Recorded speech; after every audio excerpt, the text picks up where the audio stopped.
Hello everybody, my name is Fancy Wainaina and I'm here to introduce you to Fancy Talk Show, a show that will be all about creating awareness on different issues that we encounter in life.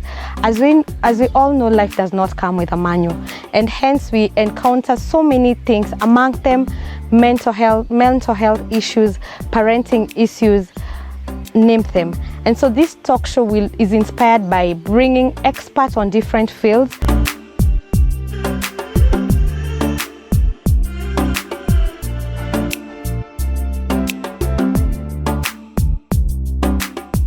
to come and give us insights on how we are going to handle these issues. Karibu sana. Don't forget to comment, like, share and subscribe. Thank you very much and welcome our viewers to Fancy Talk Show. I wish to take this opportunity to thank each and every one of you for the support that you have you've shown this show, and I ask you to keep tuned for more content. And today we have the lovely Gaiduma with us. Yeah, it's always a pleasure to have you here. Thank you. Always a pleasure to be here. Thank you too. Yeah. So today we are going to talk about how childhood affects our potential. And we may start by asking Gaitoma, what is potential? Potential is your capacity to express yourself. It is what is in you. You know, your potential is your possibilities, like what is possible for you, what is possible for you to become, what is possible for you to achieve, what is possible for you to create. That is what potential is, your possibilities. Yeah. And how can we connect our potential with our childhood? So when you're born into a family, conditioning starts to happen. So you start to see how people are treating you. People start to project themselves on you.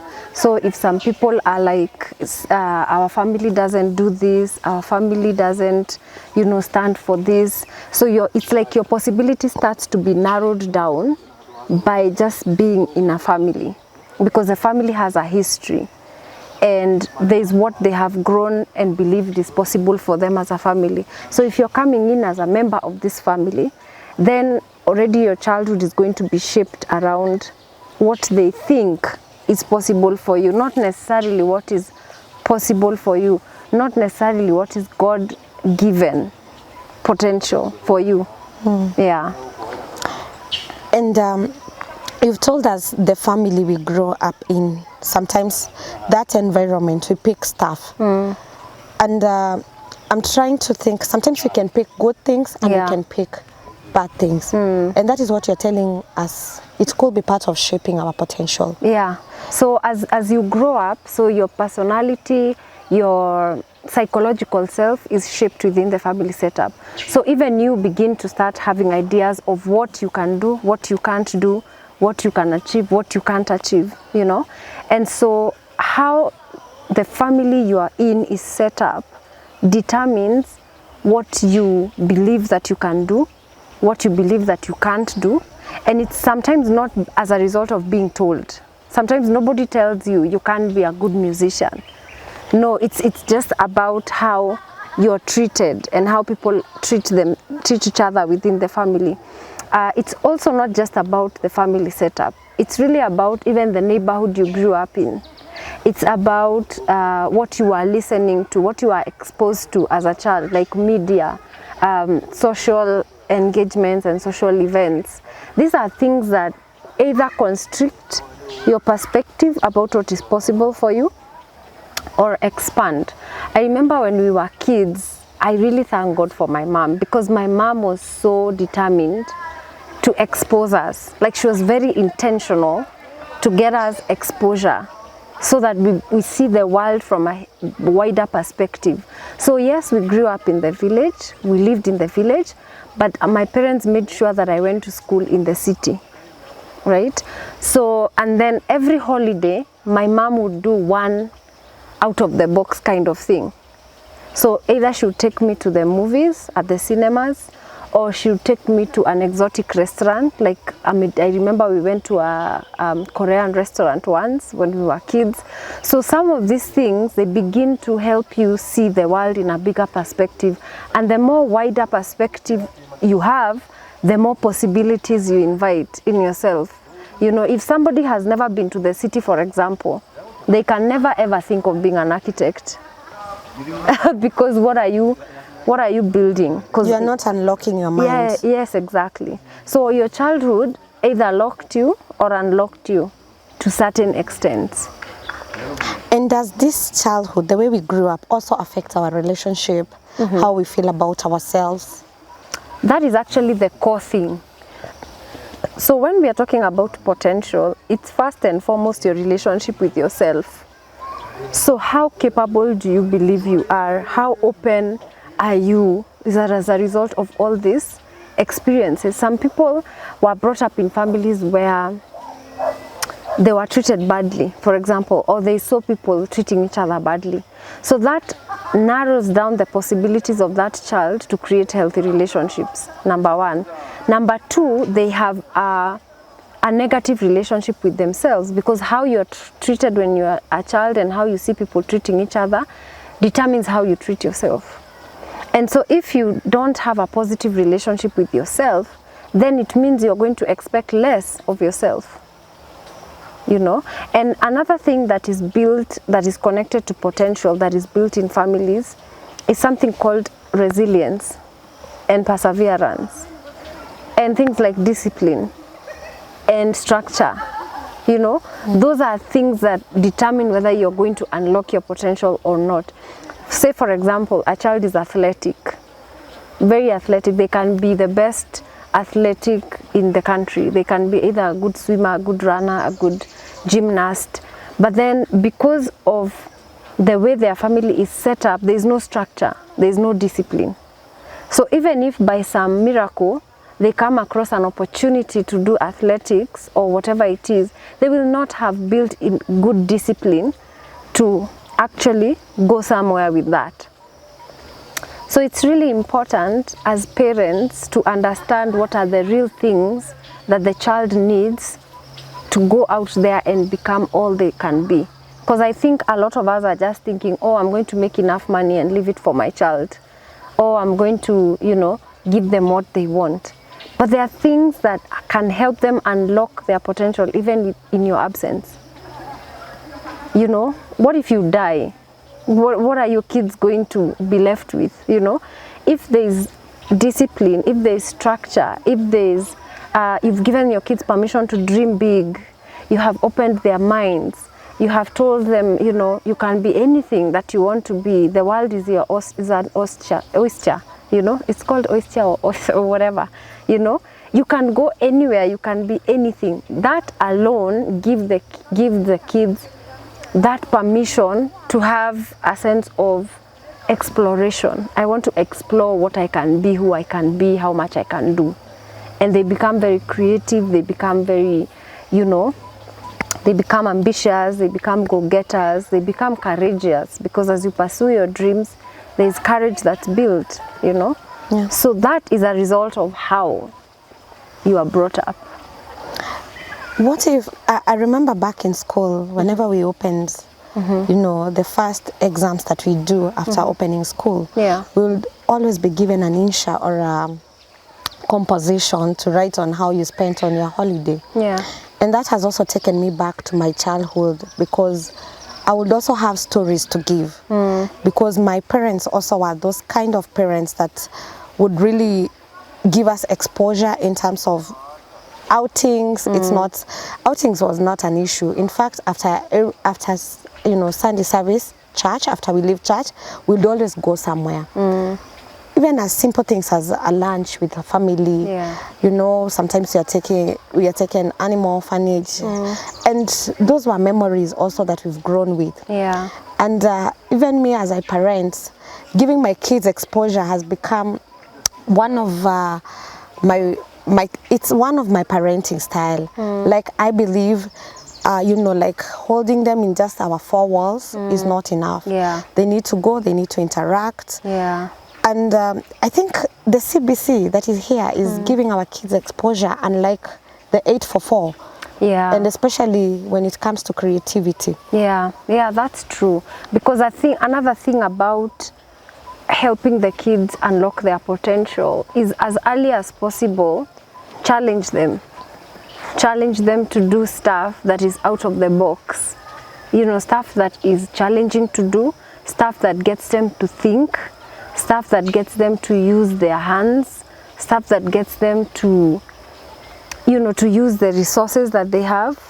That way you are setting a precedence in their life. When they grow up, they'll be like, okay, so what can I do with what I have? You know, what can I create with what I have? And I think that's a good thing about CBC. Yeah, because for a very long time, we've defined, you know, like being successful, only being in academics. But when I look at CBC, it's more of competence in other things. Because we have athletes, we have, you know, and that's what happens in China. China, they are more of, actually, if you watch China videos, you'll see it's more of creativity. So a table can be a table at daytime, at night is a bed. Yeah. Those are the kind of, you know, that level of creativity. Yeah. I feel like it's the same level we've brought when we CBC, because it's also engaging. We are given assignment. Their kids are given homework. Yeah. Go and make skates with your parents. So that you are forced to. You have to be there with your kid, and in the process, you know you talk and you affirm them. Yeah. Because you want to hear, like now we have an assignment, you're supposed to make skates. So I have to ask him, Elvis, I mean, what do you have in mind? How are you going to go about this? Yeah. We exchange ideas, and I think that way we are still unlocking them. You know, we are giving them a broader space to think.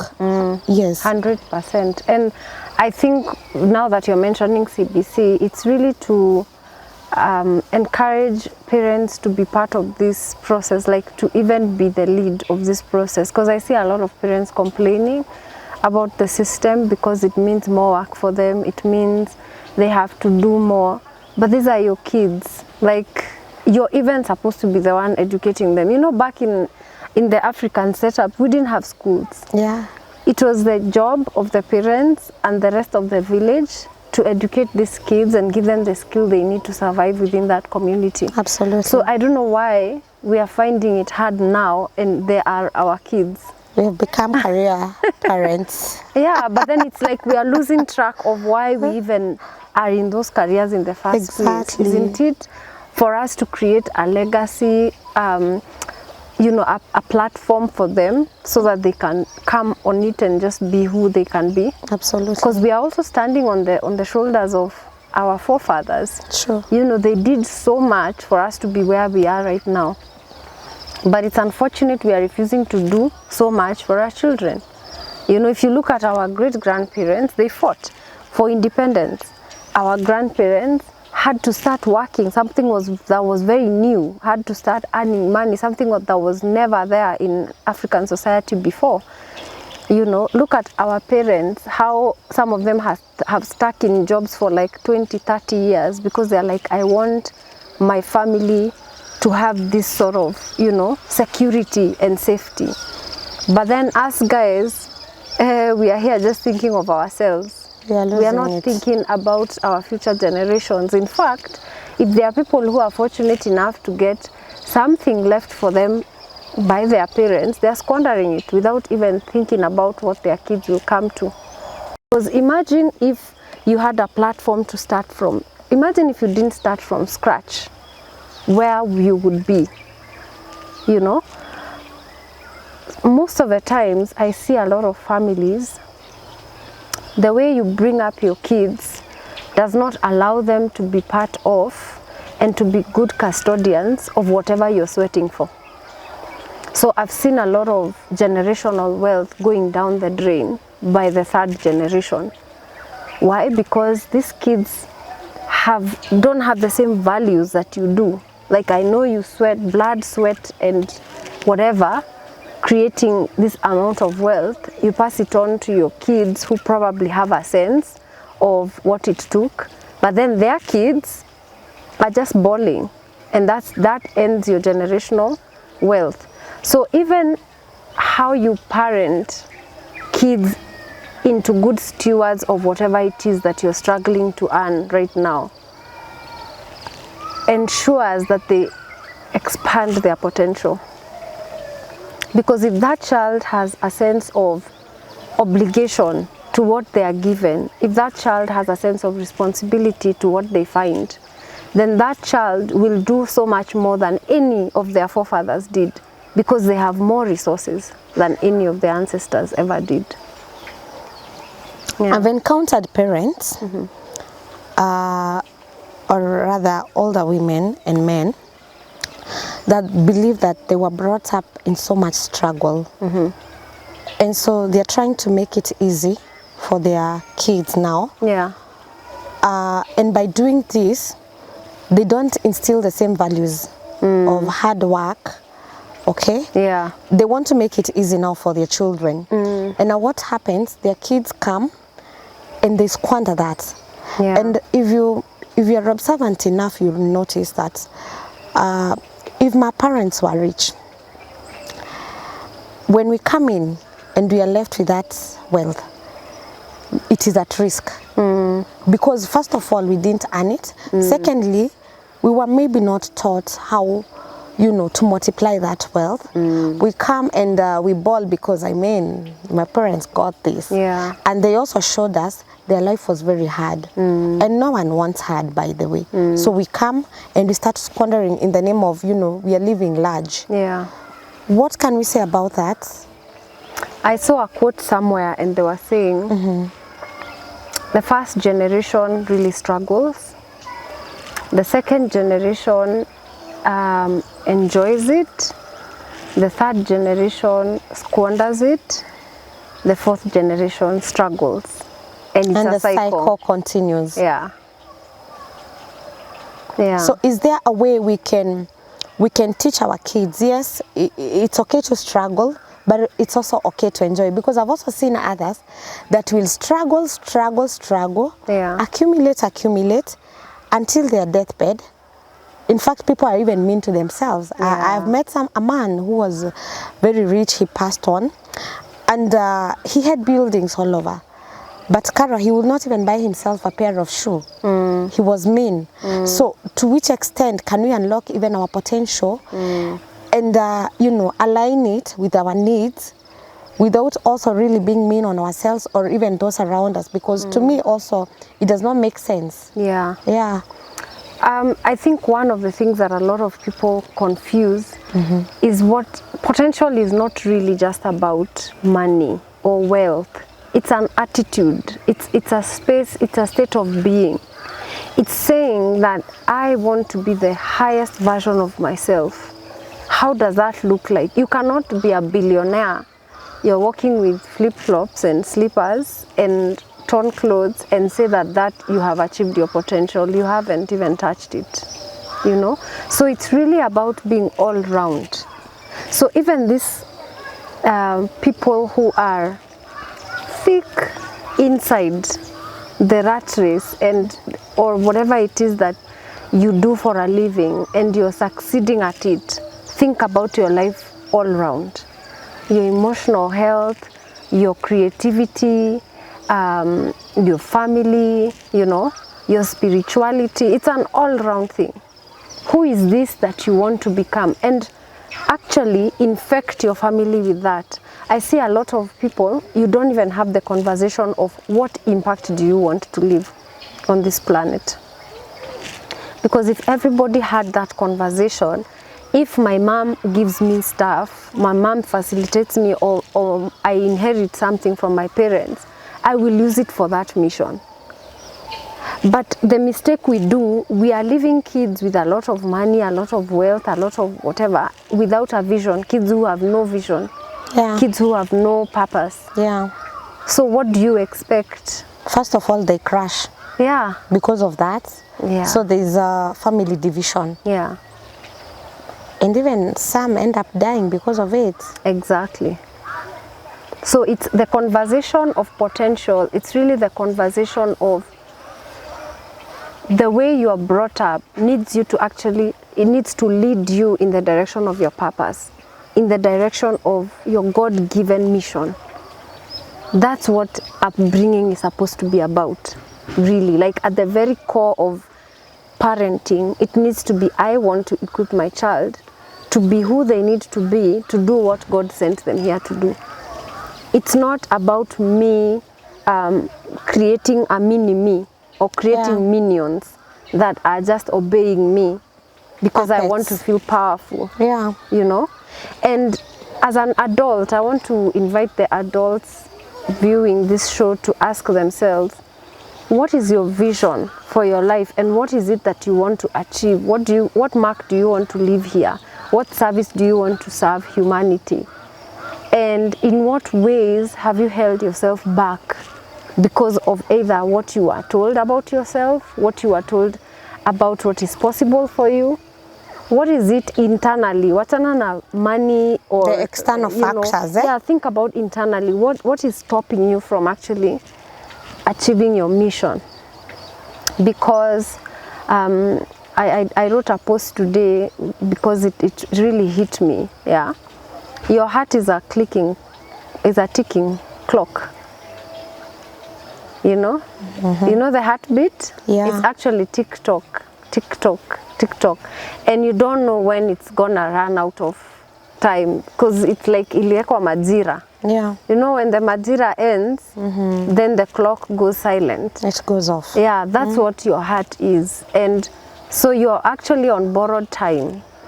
So if you don't find your mission, it will be very unfortunate that you came here, got this amazing opportunity to be among the living, and you didn't do much with it, yet you had resources to do it. Absolutely. Yeah. Carol, this is a very deep conversation, and as we come to the second segment of this, we would like you to tell us how can we unlock our potential if our childhood didn't have much impact. Guys, this is such a long topic, and it's a topic that each and every one of us need to listen and to pick insights. So I think, Carol, we are going to go on next time, but we need to know, we need you to tell us how can we unlock our potential despite how our childhood looked like. So guys, keep tuned. This will be aired next week, and don't forget to subscribe, to watch, to share, to like, and to leave us with your comments. Thank you.